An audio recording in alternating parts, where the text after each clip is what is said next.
चलिए स्टूडेंट्स, अगर आप देखें मिसलेनियस एक्सरसाइज 7 चल रहा है जिसमें हम लोगों ने क्वेश्चन नंबर 1 कर लिया था। अभी क्वेश्चन सेकंड का जो फर्स्ट है वो कट आउट है, तो हम सेकंड क्वेश्चन लेंगे। सेकंड क्वेश्चन है the probability distribution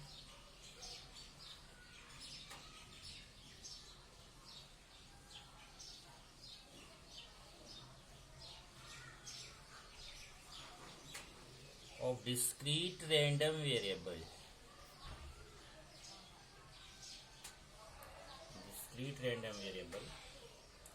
x is as follows.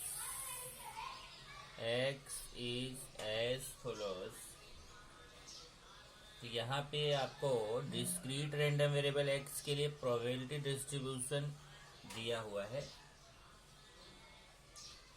x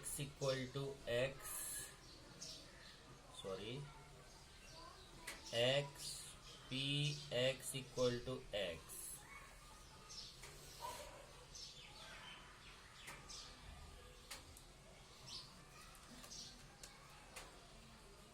और ये भी दिया है x equal to x।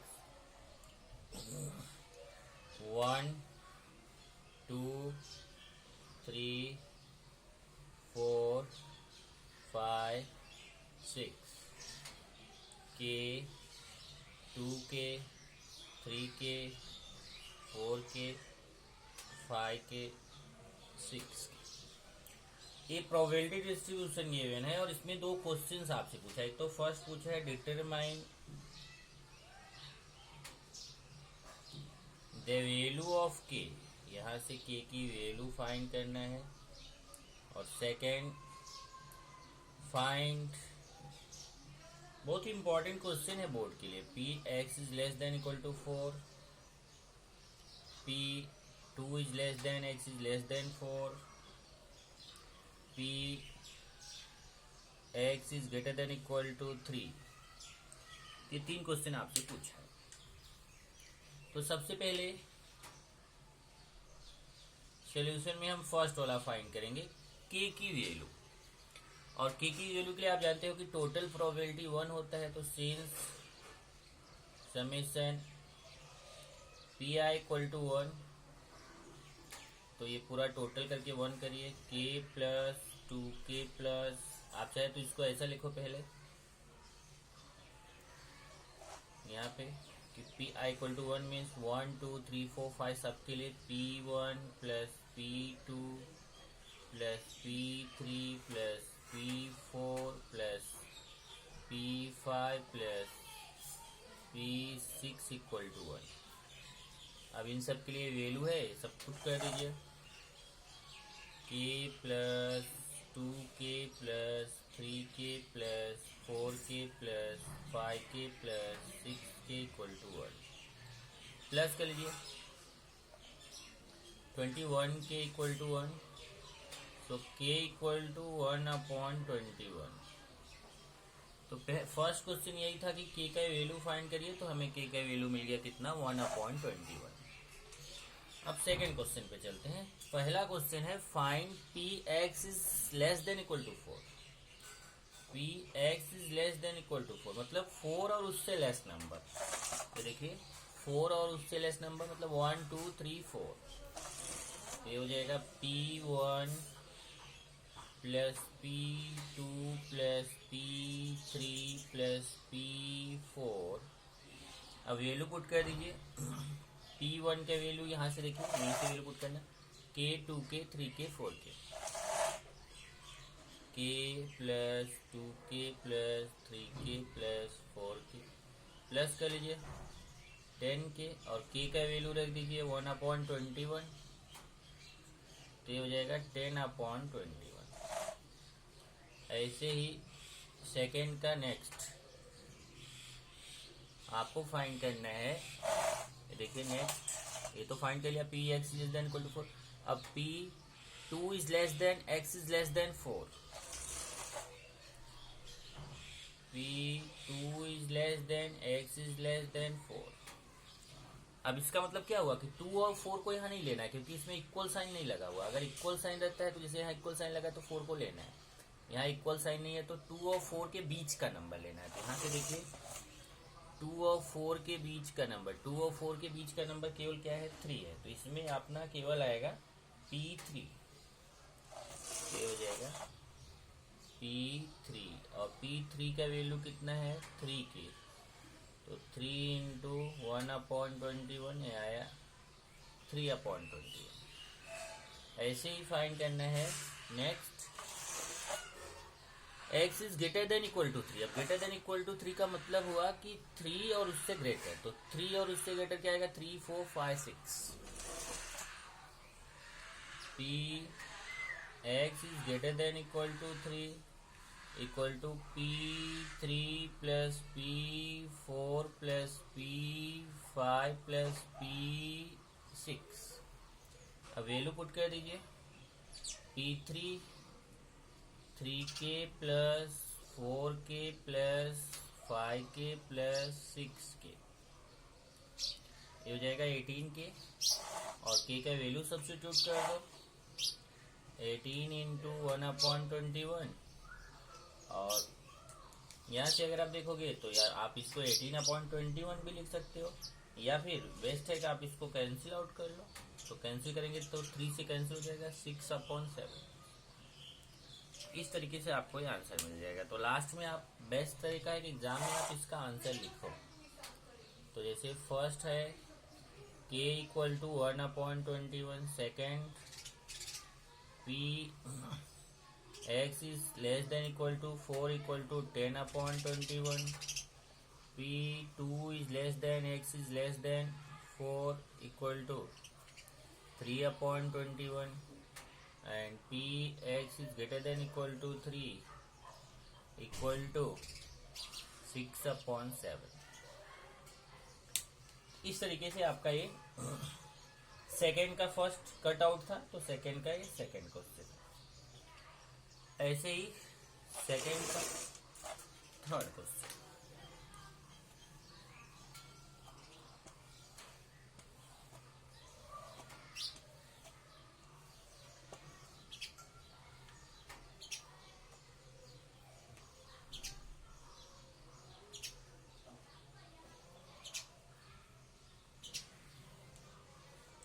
The following probability distribution, the following probability distribution of discrete random variable, discrete random variable x is as follows। तो यहाँ पे भी ये प्रोबेबिलिटी डिस्ट्रीब्यूशन दिया हुआ है, x इक्वल टू x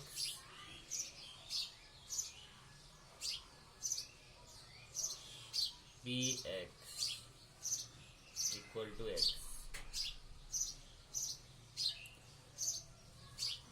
तो -3, -2, -1, 0, 1, 2, 3, 0.05, 0.1, 0.15, 0.20, 0.25, 0.15, 0.1। इसमें क्या क्या फाइंड करना है?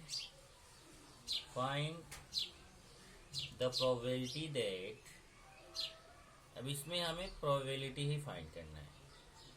प्रोबेबिलिटी दैट, अब 4 क्वेश्चंस हैं। फर्स्ट है x is positive, second x is non negative,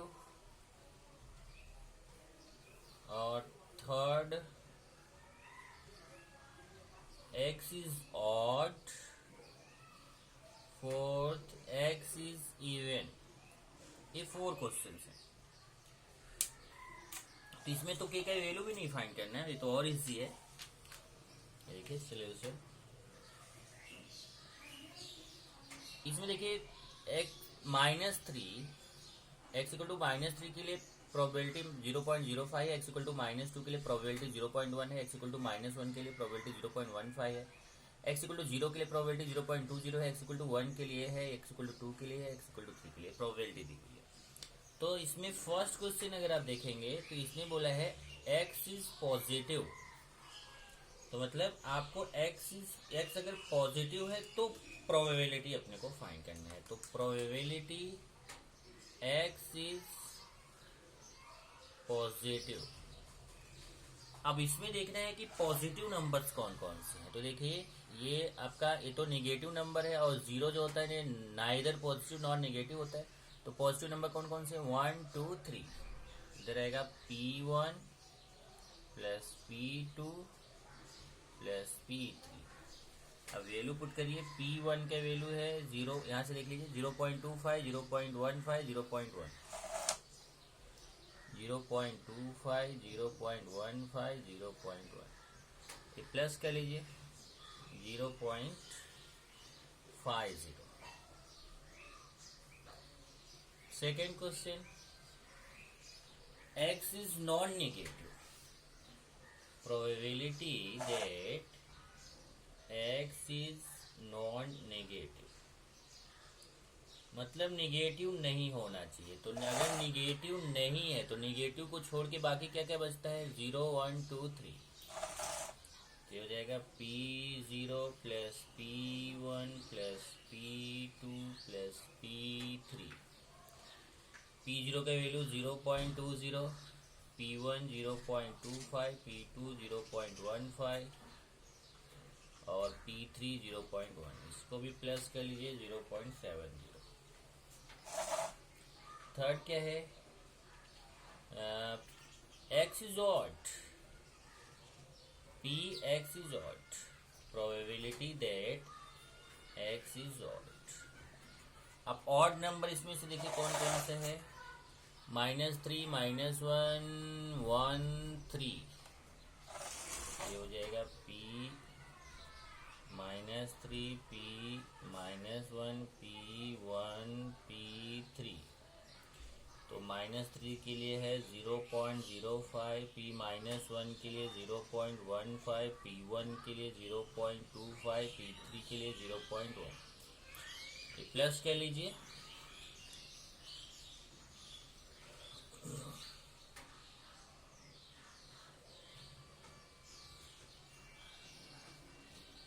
आएगा 0.55।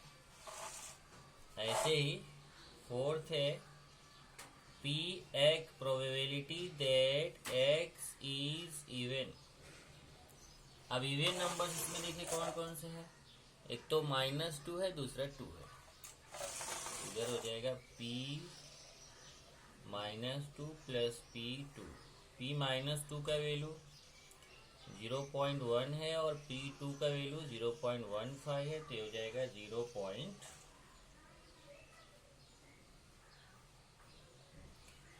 हाँ एक चीज सॉरी, ऑड नंबर। तो ऑड और इवन में क्या, अब ये क्वेश्चन यहाँ पे बहुत बढ़िया है कि 0 is neither positive nor negative. ये बहुत इंपॉर्टेंट सा पॉइंट है, यहाँ जरा सीख लीजिए। जैसे हम जानते हैं कि 0 is neither positive nor negative, 0 न तो पॉजिटिव होता है ना नेगेटिव होता है। तो फिर अगर इवन और ऑड की बात आएगी तो 0 क्या है, तो आप जानते हो कि एक एक नंबर के डिफरेंस पे एक बार ऑड आता है, फिर इवन आता है, फिर ऑड आता है, फिर इवन आता है। जैसे देखिए अभी ये -3 ऑड है, तो उसके बाद अगला नंबर -2 इवन है, फिर -1 ऑड है, तो उसका अगला ये 0 इवन रहेगा, फिर 1 ऑड 2 इवन ऑड इवन। इसका मतलब 0 जो होता है वो इवन नंबर होता है। तो 0 हमने ड्रॉप कर दिया, 0 छोड़ दिया था, तो यहाँ आएगा P -2 plus P0 plus P2। P -2 का वैल्यू 0.1, P0 का वैल्यू 0.20 और P2 का वैल्यू 0.15। इसको प्लस कर लीजिए 0.45 अब मैं आंसर नहीं लिख रहा हूँ, आंसर आप लिख लेना चारों का। जैसे p x is positive equal to 0.50, ऐसे ही सेकंड का लिख लेना, ऐसे ही थर्ड का लिख लेना, ऐसे ही फोर्थ का। ये चारों आंसर आप यहाँ पे लिख लेना। ये तो आपका हो गया थर्ड क्वेश्चन। अब अगर आप क्वेश्चन नंबर 4 देखें तो क्वेश्चन नंबर 4 ये आपने किया है, इसको मैं आपको दिखाता हूँ। यहाँ से देखिए, मैं आपको टेक्स्ट बुक में दिखा रहा हूँ। क्वेश्चन नंबर 4 है, the PM of a random variable x is given p x equal to x is 5c x upon 2 power 5। देखिए 5c x upon 2 power 5 x equal to 0 1 2 3 4 5। Okay, फिर यहाँ देखिए p x is less than equal to 2 equal to P x is less than equal to 3। हमें proof करना है कि p x is less than equal to 2 जो है वो p x is greater than equal to 3, ये दोनों equal है। ये क्वेश्चन आप देखिए तो यहाँ पे आपने किया था, ये देखिए उस पिछले लेक्चर में आपने फर्स्ट का फिफ्थ जो ऑब्जेक्टिव टाइप का था, इसमें देखिए वही क्वेश्चन है 5cx अपॉन 2 पावर 5 0 1 2 3 4 5। ओके, फिर इसमें ये देखिए हमें प्रूफ क्या करना है कि p x is less than equal to 2 equal to P x is greater than equal to 3। तो यही इसमें भी है, इसको इसने ए माना है, इसको बी माना है। फिर हमने प्रूफ किया था A equal to B, A equal to B proof किया था, मतलब यही प्रूफ हो गया ना, P x is less than equal to 2 equal to P x is greater than equal to 3। तो सेम यही फिफ्थ क्वेश्चन जो है आपका ये वाला है। तो फोर्थ आप कर लोगे, क्योंकि उस दिन मैंने बताया था अगर आपने नहीं लिखा हो तो वो वीडियो जो है पिछला वाला उसको देखिए और उसी से आप इसको लिख डालिए। ओके, तो अभी हम लोग तुरंत आगे बढ़ चलते हैं क्वेश्चन नंबर 5, सेकेंड का 5। In the PMF of random variable x, ये देखिए यहाँ पे दिया हुआ है PMF,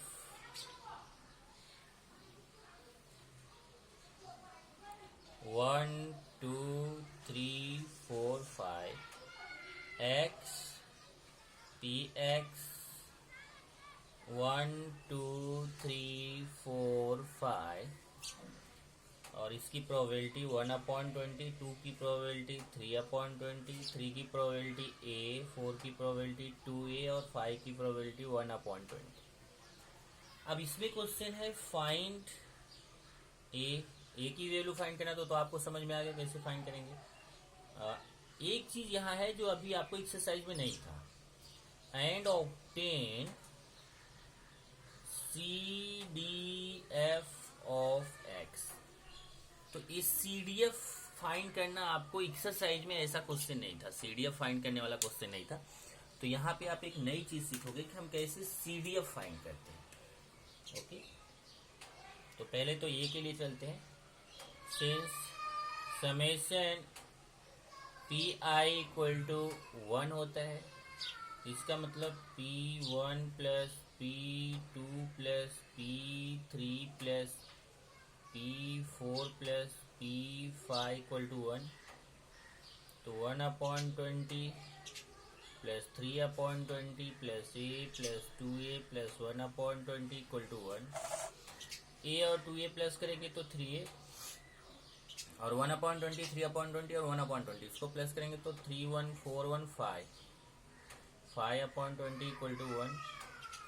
यहाँ से 3a इक्वल टू 1 माइनस इसको कैंसिल कर लो, 5 1 जा 5 4 जा 1/4, 3a इक्वल टू 4 1 जा 4 minus 1 3/4, 3 3 cancel, a equal to 1/4 आ गया। एक तो आपको यही फाइंड करना था a का वैल्यू, तो आपने फाइंड कर लिया। a का वैल्यू कितना है 1/4। ओके, तो अब हमें अगर a का वैल्यू आपको आ गया 1/4, तो फर्स्ट वाला क्वेश्चन तो यही था कि find the value of a। तो हमने a का वैल्यू फाइंड कर लिया कितना 1/4। अब इसी से हमें इसका CDF फाइंड करना है।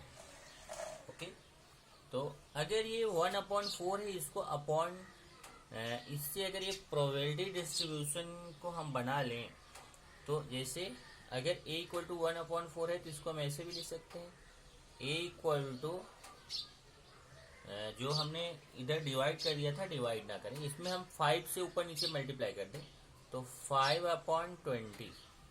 ये देखिए a इक्वल टू 1/4 को a इक्वल टू ऊपर भी 5 से मल्टीप्लाई कर दो, नीचे भी, तो 5/20 लिख सकते हैं।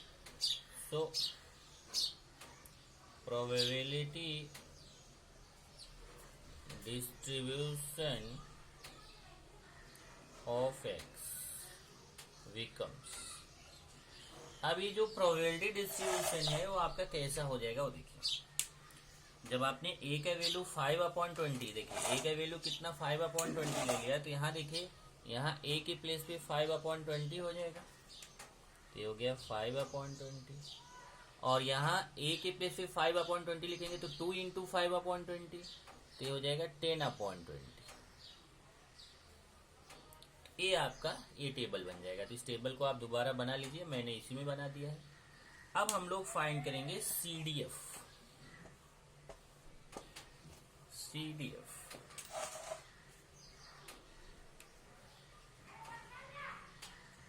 CDF of random variable x।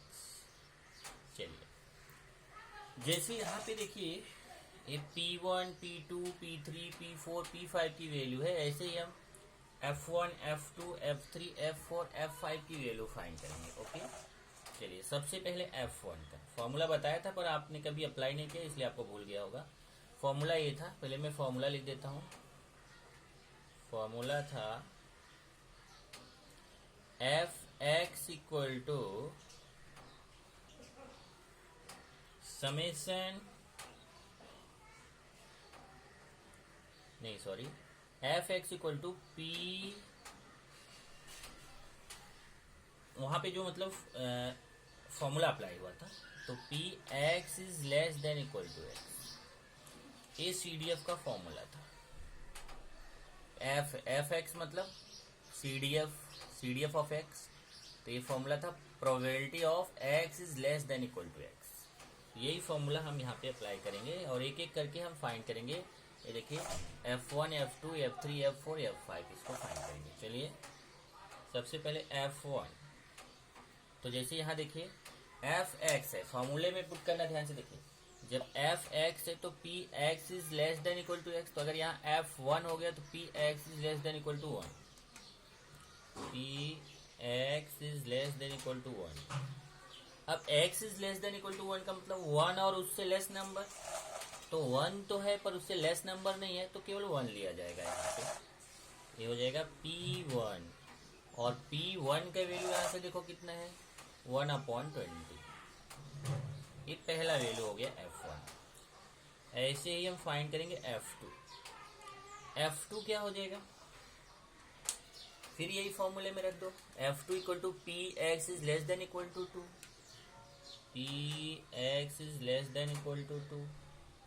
तो अब 2 और उससे लेस नंबर, तो 2 और उससे लेस नंबर क्या क्या आएगा, देखिए 2 और उससे लेस, तो 2 और 1 आएगा, तो P1 plus P2, P1 plus P2। P1 का वैल्यू 1/20 है, ये देख लीजिए, P1 का 1/20 और P2 का 3/20।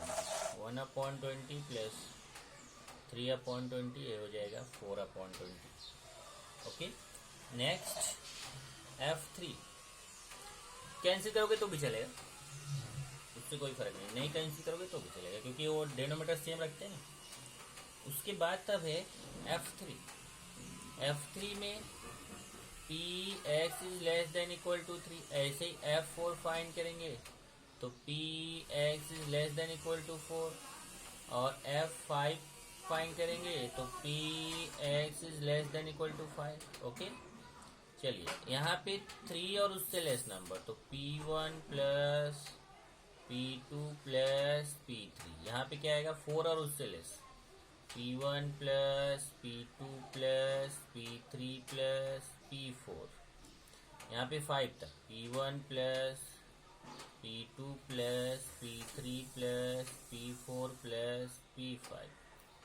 चलिए इसमें वैल्यू पुट करेंगे तो 1 2 3 का 1/20, 3/20, 5/20, 1/20, 3/20, 5/20, तो ये हो जाएगा 9/20। नेक्स्ट आ गया ये कितना F3 का आ गया। अब F4 का P1 कितना है 1/20, 3/20, 5/20, 10/20, तो हो जाएगा 19/20। फिर ऐसे ही P5 फाइंड करेंगे 1/20, 3/20, 5/20, 10/20, 1/20, 20/20, ये 1 आ जाता। तो अगर आप 20/20 करेंगे तो 1, यहाँ पे भी आप चाहे तो कैंसिल कर लो 1/5।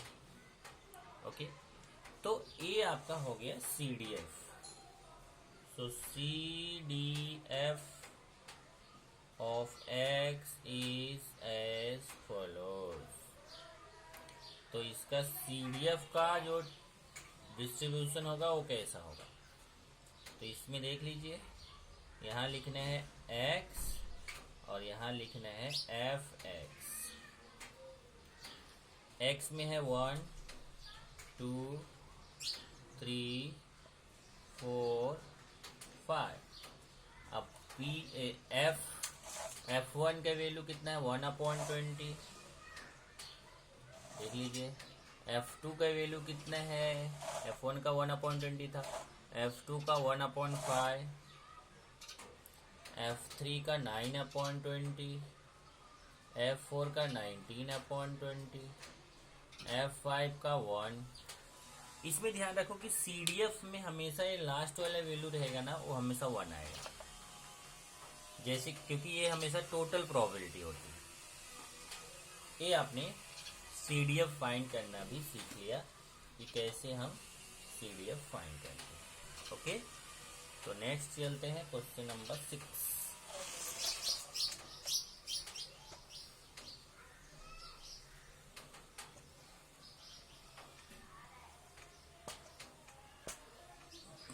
Question number 6,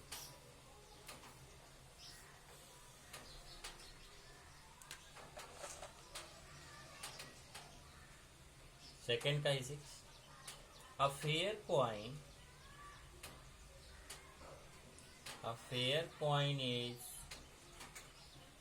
tossed 4 times. Let X denotes the number of heads obtained. Number of heads obtained. Write down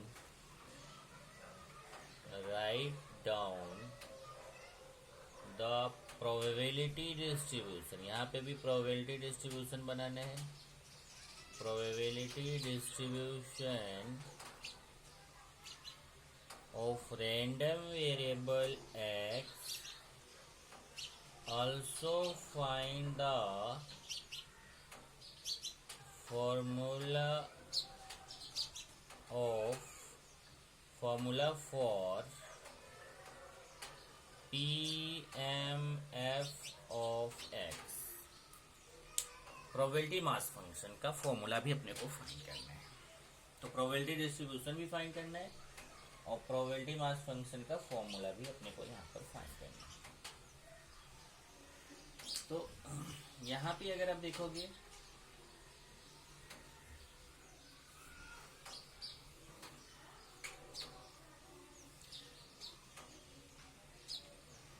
इसका solution, a fair coin is tossed 4 times। अब देखो, अगर कोई फेयर कॉइन आप 1 टाइम टॉस करते हो तो उसका सैंपल स्पेस होता है 2 पावर 1। अगर कोई फेयर कॉइन आप 2 टाइम्स टॉस करते हो तो उसका सैंपल स्पेस होता है 2 पावर 2 मतलब 4। अगर कोई फेयर कॉइन आप 3 टाइम्स टॉस करते हो तो उसका सैंपल स्पेस होगा 2 पावर 3 8। और अगर फेयर कॉइन आप 4 टाइम्स टॉस करते हो तो उसका सैंपल स्पेस होगा 2 पावर 4 16 एंड सो ऑन। यहाँ पे 4 टाइम्स है तो सैंपल स्पेस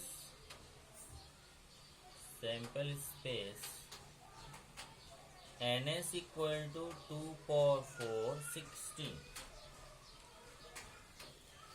अब इसमें है कि x denotes the number of heads, x equal to number of heads.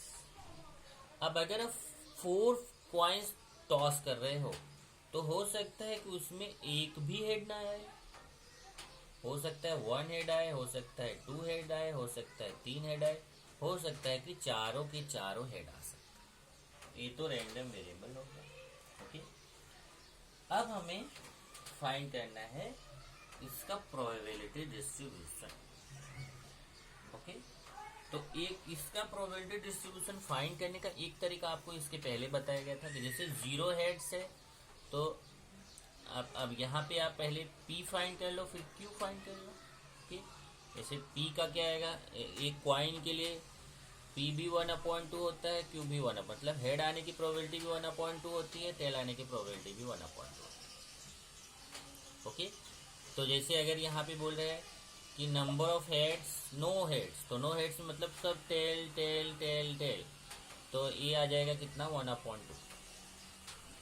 मतलब सब पे जो है क्यू क्यू क्यू क्यू, तो ऐसा क्यू क्यू क्यू क्यू, तो क्यू पावर 4 और 1/2 पावर 4, ये कितना हो जाएगा 1/8। इस तरीके से ए हो गया जब एक भी हेड ना हो। ऐसे ही जब एक हेड हो, जब 2 हेड हो, जब 3 हेड हो या फिर जब 4 हेड हो, तो ये चारों के लिए आप वहां पे फाइंड कर सकते हैं। अगर आप देखें तो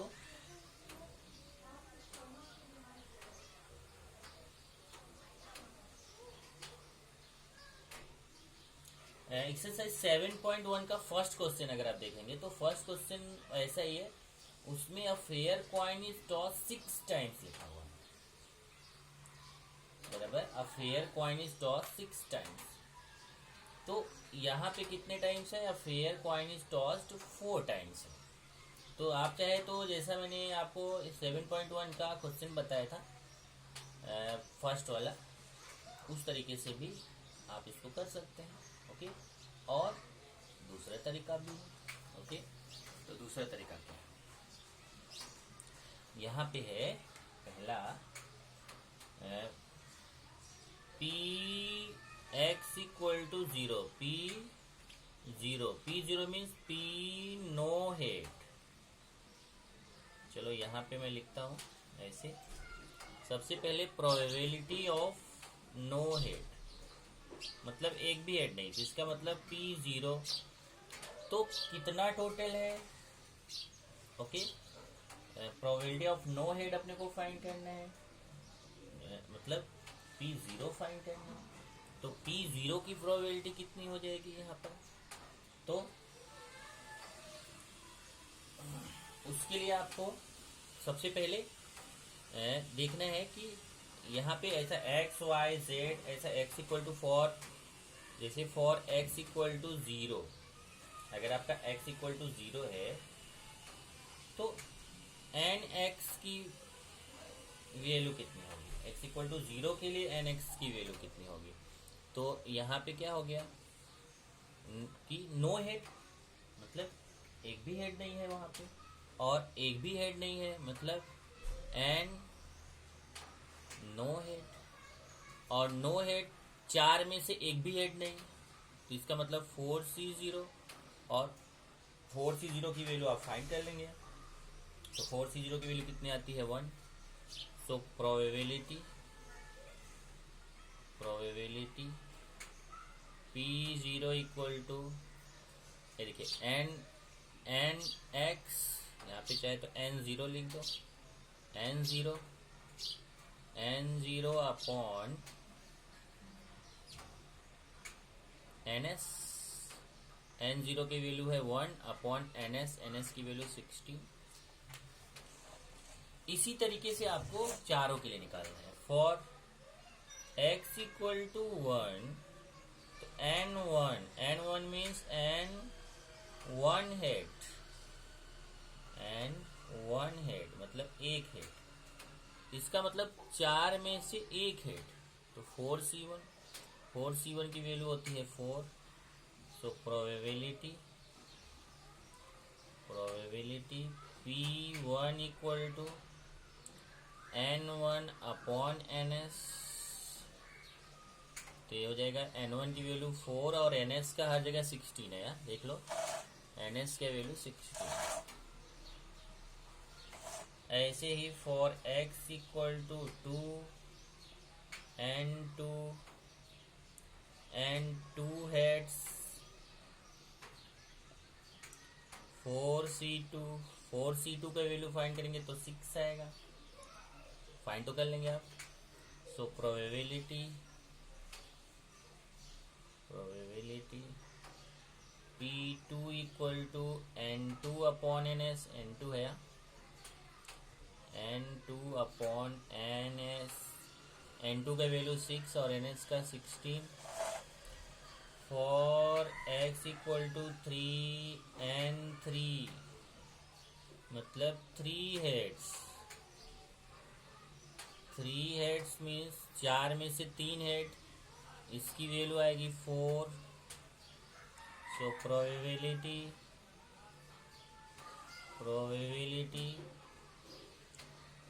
p3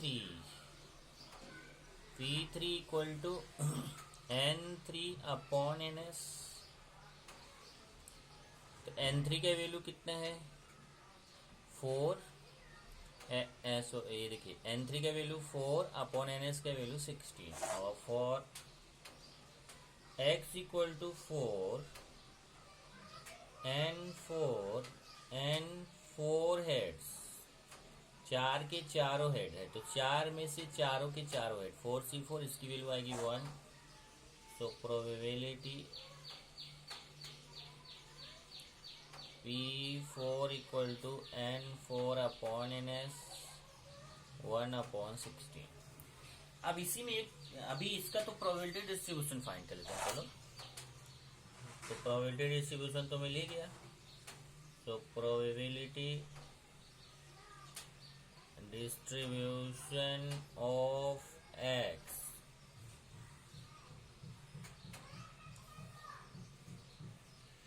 x px क्या क्या है 0 1 2 3 और 4। थोड़ा छोटा छोटा बॉक्स बनाते हैं।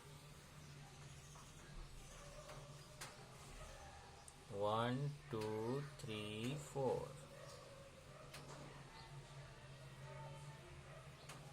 चलिए, 0 के लिए प्रोबेबिलिटी कितना है अपने को 4 एक मिनट 1 अपॉन 16। 1 के लिए कितना आया 4 अपॉन 16। 2 के लिए 6 अपॉन 16। 3 के लिए 4 अपॉन 16 और 4 के लिए 1 अपॉन 16। प्लस कर लेते हैं जरा, 16 अपॉन 16 1 आया बराबर।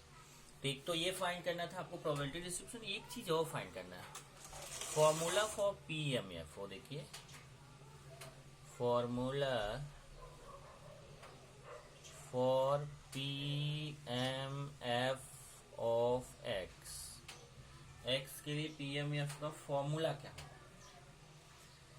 तो अगर आप देखिए यहाँ पे फॉर्मूला फाइंड कर रहे हैं, तो इसमें ये देखना है कि ये जो आपने वैल्यू फाइंड किया है, नंबर्स के लिए आपने जो वैल्यू फाइंड किया है, इसी पे डिपेंड आपका फॉर्मूला भी होगा। जैसे देखिए, आप जैसे अगर एक ये लीजिए, जैसे x इक्वल टू 0, तो आप p0 लिख रहे हो, तो यहाँ पे जैसे आप लिखोगे px, तो इसमें क्या हो रहा है देखिए,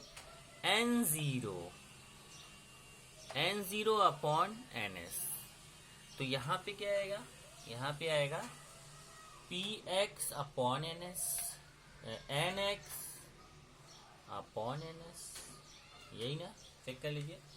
पी एक्स इक्वल टू, जैसे यहाँ P zero equal to N zero upon N S है, P one equal to N one upon N S है, वैसे अगर पी एक्स हुआ तो P x equal to N X upon N S हो जाएगा। और यहाँ पे देखो एन जीरो की वैल्यू, एन जीरो क्या आ रहा है 4c0, N one 4c1, N to 4c2, इसी जैसे एन जीरो 4c0 हो गया, एन वन 4c1 हो गया, एन टू 4c2 हो गया। इसी तरीके से अगर एन एक्स है तो 4cx हो जाएगा।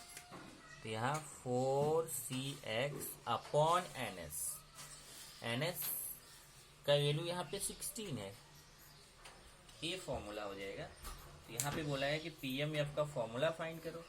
अब 4cx अपॉन 16, लेकिन x के वैल्यू कहाँ से कहाँ तक है, वेयर x इक्वल टू 0 1 2 3 4,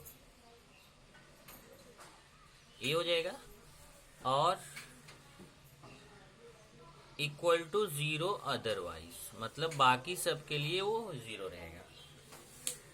इसको जरा मैं इधर फॉर्मूले को थोड़ा इधर लिख के आपको समझाता हूँ।